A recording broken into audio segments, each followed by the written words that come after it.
Grizzlies fans, welcome into another Grizz Game Day update. It is the first half of a home back-to-back for the Grizzlies. Tonight they take on the Washington Wizards.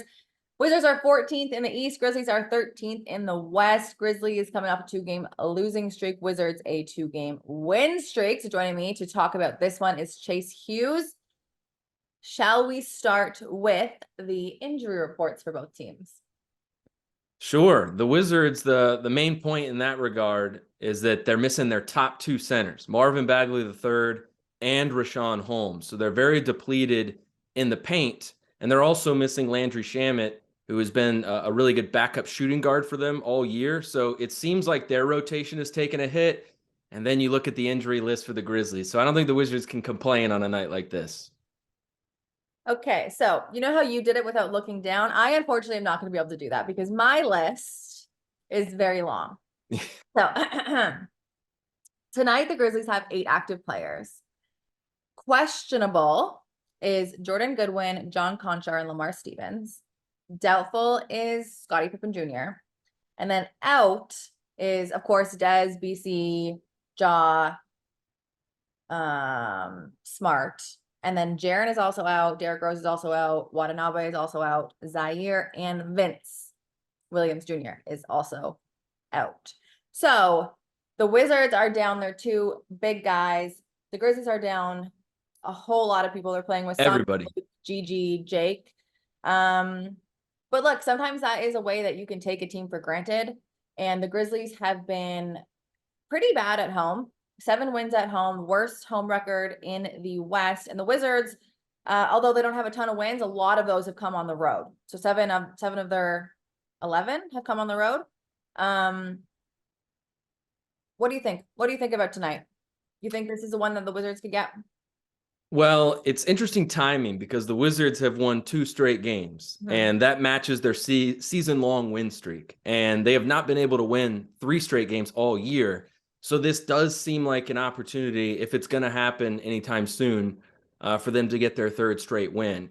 And though they're missing their top 2 centers, Kyle Kuzma has slid over and been playing the 5 a lot, and he's been on an absolute tear, especially in the fourth quarter of these last 2 games. The Wizards outscored the Hornets 44-24 in the fourth quarter to snap a 16-game losing streak. And then he made a lot of big shots against the Miami Heat in a win on the road in Miami. So the Wizards right now have to be feeling pretty good about themselves because I think that win over the Heat was arguably their best win of the entire year. It's between that and they had a win over the Indiana Pacers, but a lot of their wins this season have come against sub 500 teams. Those are 2 teams that are going to be in the playoffs. And of course, the Miami Heat were in the finals last year. So the Wizards probably see this as a good chance to get their 3rd straight win. But again, it's been elusive all year. Yeah, you talk about Kuz averaging 22 points per game right now. He had 21 the last time these 2 teams played, which was, back in October. This is different teams that we're both looking at now. But offensively, this Wizards team is middle of the pack, like 16th in the league. Defensively, though, they are, and I'm sorry, I'm not trying to be a negative Nancy, because they're middle of the pack offense. We're 30th in offense. So I was just skipping by it. On the other side, defensive rating, we're about middle of the pack, I think 11 or 12, and the Wizards are 30th. So the Grizzlies bottom in offense, the Wizards bottom in defense. I'm just curious, like, what type of game we're going to see tonight if one team is not so good at scoring and one team is not so good at defending. Yeah, it's definitely a clash of styles. As you mentioned, the worst ranked offense in the league for the Grizzlies against the worst ranked defense in the league with the Wizards. But these last 2 wins over the Hornets and the Heat have arguably been the best defensive stretch the Wizards have had all season. They only allowed 100 points to the Hornets and then 108 points against the Heat. And that was a huge departure from what we'd seen over previous weeks from the Wizards, because going up to the All-Star break under interim head coach Brian Keefe, they actually had a top 10 defense over the course of about 5 weeks. Okay, but then they regressed in a major way where they were giving up 130 plus basically every single night, no matter who they were playing. They gave up 147 against the Oklahoma City Thunder, but it looks like they've kind of, to be fair, Chase, is the best scoring team in the NBA. So it's not like they did that to Detroit. They did it to OKC, who is like a scoring machine. They're a very good team, and it was on the road. But it seems like they've kind of regressed to the mean. I don't know if they're going to be able to hold teams to under 110 points moving forward, but they feel like they've made some progress defensively recently. I'll just say this, no matter who the Wizards play, you know it's going to be a very fast game. They've led the league in pace pretty much all year. They like to get out and run, play on the fast break. So sometimes that works in their favor. Sometimes it leads to turnovers and inefficient offense. But the Wizards like to play fast, so definitely expect that. Let's talk about Tyus Jones for a second. This will be his first game back in Memphis since playing for the Wizards this season. There should be a little tribute. I know he was a fan favorite while he was here. What has he been doing well for this team on the court?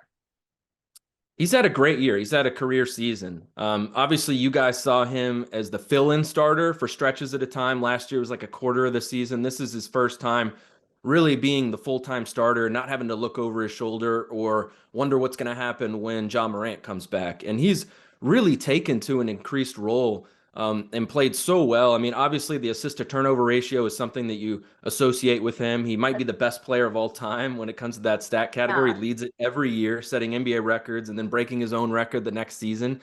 But this year, in a larger role, he's maintained that while taking more shots and scoring more points while also shooting a higher percentage. So I don't think he's left any doubt that he was ready for an increased role. And I think the Wizards have been pleased not only with the way he's led their offense, which, by the way, this pace I speak of, this is kind of a new development for them, and they've really entrusted him with kind of taking that style to the court. They were basically told him in training camp, we want to play faster, and it's up to him to kind of set the tone for that.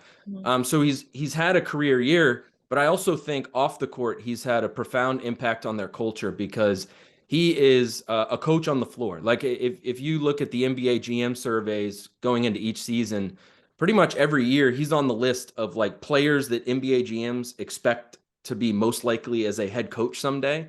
So he's just such a smart person and smart player. And I think leads by example, but also when he speaks up, players listen. So I think the Wizards brought him in not only because they thought he was ready for a starting role, but also because they saw him as the perfect person to kind of embody the culture they want to have moving forward. Grizzlies fans are going to love to hear that because he really was just like, everybody loved him. So I'm glad that he's found a home. I hope he has a great game today, but I hope he takes home the L with his team.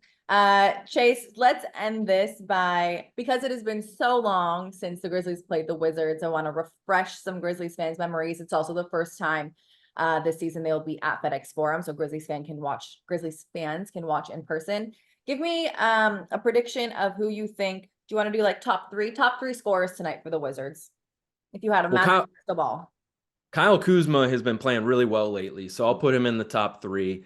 Jordan Poole, since he moved to the bench, has had some big games, and he's coming off a game where I think he scored only like 8 points. So he's probably going to want to come out and score a lot and play much better than he did against us last time we played. Yeah. So overall, he's been better since he moved to the bench. So I expect a bounce back game for him. Okay. And then third, I'll go with it's probably between Denny Avdia and Corey Kispert. I'll go with Denny Avdia. I think he's he's been playing really well and he's been rebounding really well. And they let him just run the fast break when he gets the defensive rebound. And he had 16 points in their last game. Lately, we've seen him score as many as 43 in a game. So I think he'll get into the 20s tonight and be in that top three. All right. Just so I am being even with Grizzlies fans, I'm going to be real quick, but I think if I had my crystal ball, I would say Lamar Stevens, if he plays, he's questionable right now. I'm going to go with Gigi Jackson and Jake LaRavia, who has been killing it from beyond the arc. Chase, thank you so much for breaking this one down for me. I appreciate you so very much. And Grizzlies fans, this one tips off at 7 p.m. tonight. So be there nice and early.